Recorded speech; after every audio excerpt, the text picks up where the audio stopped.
Low ತಮ್ಮ, defence ವರದಿ ಹಾಕ್ಬೇಕಂತ ಕನ್ಸನ್ನ ಕಟ್ಕೇಶಂದ ಯಾಕೆ ಖಾಲಿ ಕುಂದಿರ್ತಿ? ಇಂಡಿಯನ್ ಆರ್ಮಿ ಹೈಟ್ ಕುಂದಿರ್ಲಿಲ್ಲ, ಸೊ ಇಂಡಿಯನ್ ಆರ್ಮಿ ಎಕ್ಸಾಮ್ ಆಗ್ಲಿಲ್ಲ, ಸೊ ನಂದು SSCGD ಹೈಟ್ ಕುಂದ್ರಲ್ಲ, ಇನ್ನೇನ್ ಮಾಡೋದಂತ ಹೇಳ್ಕೇಶನ್ ಖಾಲಿ ಕುಂತೇನ?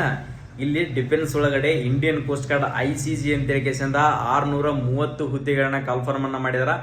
ಜಸ್ಟ್ 10ನೇ ತರಗತಿ ಮುಗಿಸಿದ್ಯಪ್ಪ ಅಂತಂದ್ರೆ ಈ ಹುದ್ದೆಗೆ ಅರ್ಜಿಗಳನ್ನ ಸಲ್ಲಿಸಬಹುದು. ಅದರ ಜೊತೆಗೆ PUC ಸೈನ್ಸ್ ಮುಗಿಸೋರು ಕೂಡ ಇದಕ್ಕೆ ಅರ್ಜಿಗಳನ್ನ ಸಲ್ಲಿಸಬಹುದು.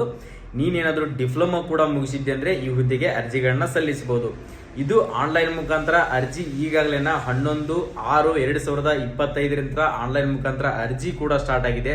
ಇದು ಬಂದ್ಬಿಟ್ಟು ಇಂಗ್ಲಿಷ್ ಅಂಡ್ ಹಿಂದಿ 2 ಲ್ಯಾಂಗ್ವೇಜ್ ನಲ್ಲಿ ಎಕ್ಸಾಮ್ ಅನ್ನ ಕಂಡಕ್ಟ್ ಮಾಡ್ತಾರೆ. ಇದು ಬಂದ್ಬಿಟ್ಟು ಇದರಲ್ಲಿ ಜನರಲ್ ಡ್ಯೂಟಿ, ಡೊಮೆಸ್ಟಿಕ್ ಬ್ರಾಂಚ್, ಯಾಂತ್ರಿಕ ಅಂತ ಹೇಳ್ಕೇಶಂದ ನೀನಾದ್ರೂ 10th ಮುಗಿಸಿ ಎಜುಕೇಶನ್ ಮುಂದೆ ಮಾಡಿರ್ಲಿಲ್ಲಪ್ಪ ಅಂದರೆ ಡೊಮೆಸ್ಟಿಕ್ ಬ್ರಾಂಚ್ ಅಂತ ಹೇಳ್ಕೇಶಂದ 50 ಹುದ್ದೆಗಳನ್ನ ಕರೆದಿದಾರ. ಅದೇ ತರನಾಗಿ ಜನರಲ್ ಡ್ಯೂಟಿ ಅಂತ ಹೇಳ್ಕೇಶಂದ ಸೈನ್ಸ್ ಯಾರಾದ್ರೂ ಮುಗಿಸಿದ್ರಿಯಪ್ಪ ಅಂತಂದ್ರೆ ಜನರಲ್ ಡ್ಯೂಟಿಯನ್ನ ಕರೆದಿದಾರ. ಯಾಂತ್ರಿಕ ಅಂತ ಹೇಳ್ಕೇಶಂದ ಡಿಪ್ಲೊಮಾ ಎಲೆಕ್ಟ್ರಿಕಲ್, ಎಲೆಕ್ಟ್ರಾನಿಕ್ ಮತ್ತು ಮೆಕ್ಯಾನಿಕಲ್ ಏನಾದ್ರೂ ಮುಗಿಸಿದ್ರಿಯಪ್ಪ ಅಂದ್ರೆ ಅದರಲ್ಲಿ ಕೂಡ ಹುದ್ದೆಗಳನ್ನ ಕಾಲ್ ಫಾರ್ಮ್ ಅನ್ನ ಮಾಡಿದಾರ. ಇದು ಬಂದ್ಬಿಟ್ಟು ಆನ್ಲೈನ್ ಮುಖಾಂತರ ಎಕ್ಸಾಮ್ ಇರ್ತೈತಿ. ಇದೊಂದು ಬೆಸ್ಟ್ ಅಪಾರ್ಚುನಿಟಿನೇ ಅನ್ಕೊಳ್ಬಹುದು. ಇದಕ್ಕೆ ಯಾವುದೇ ತರಹದ ಹೈಟ್ ಕೂಡ ಇರೋದಿಲ್ಲ. ಸರ್ ನನ್ನ ಹೈಟ್ ಇಲ್ಲ ಅಂತ ನಾವು ಪ್ರತಿಯೊಬ್ಬರು ಕೂಡ ಈ ಹುದ್ದೆಗೆ ಅರ್ಜಿಗಳನ್ನ ಸಲ್ಲಿಸ್ಕೊಡ್ರಿ. ಇದಕ್ಕೆ ಹೈಟ್ ಚೆಕಿಂಗ್ ಕೂಡ ಇರೋದಿಲ್ಲ. ಇದಕ್ಕೆ 1600 ಮೀಟರ್ ರನ್ನಿಂಗ್ ಇರ್ತೈತಿ. 7 ನಿಮಿಷದಲ್ಲಿ ಪ್ರತಿಯೊಬ್ರು ಕೂಡ ಇದನ್ನ ರನ್ನಿಂಗ್ ಅನ್ನ ಕ್ಲಿಯರ್ ಅನ್ನ ಮಾಡ್ಕೊಳ್ತೀರಿ.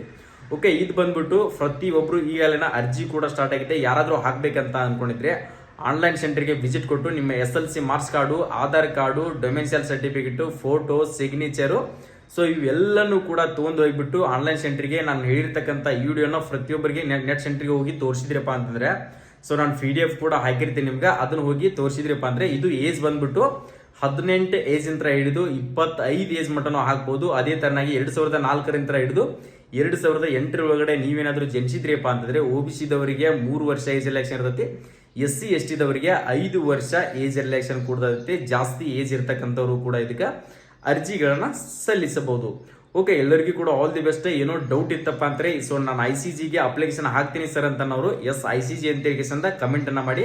ಸೊ ಇನ್ನೂ ಹೆಚ್ಚಿನ ಮಾಹಿತಿನ ನಾನು ಯೂಟ್ಯೂಬ್ ಚಾನಲ್ ಕೊಟ್ಟಿದ್ದೀನಿ. ಹೋಗಿ HJ ಪ್ಯಾರಾಮಿಲಿಟರಿ ಯೂಟ್ಯೂಬ್ ಚಾನಲ್ಗೆ ಹೋಗಿ ವಿಸಿಟ್ ಅನ್ನ ಕೊಡಿ.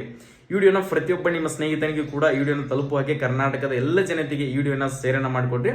ನಮ್ಮ ಫೇಸ್ ಅನ್ನ ಇನ್ನೂ ಫಾಲೋ ಮಾಡ್ಕೊಂಡಿರ್ಲಿಲ್ಲ ಅಂತಂದ್ರೆ ಇವೆಲ್ಲ ಅಪ್ಡೇಟ್ಗಳನ್ನ ತಿಳ್ಕೊಳ್ಬೇಕಾಗಿದ್ರೆ ಸೊ ಈಗಾಗಲೇ ಫಾಲೋ ಮಾಡ್ಕೊಳ್ಳಿ. ಎಲ್ಲರಿಗೂ ಕೂಡ ಆಲ್ ದಿ ಬೆಸ್ಟ್. ಒಳ್ಳೆದಾಗಲಿ. ಜೈ ಹಿಂದ್, ಜೈ ಗಣೇಶ್.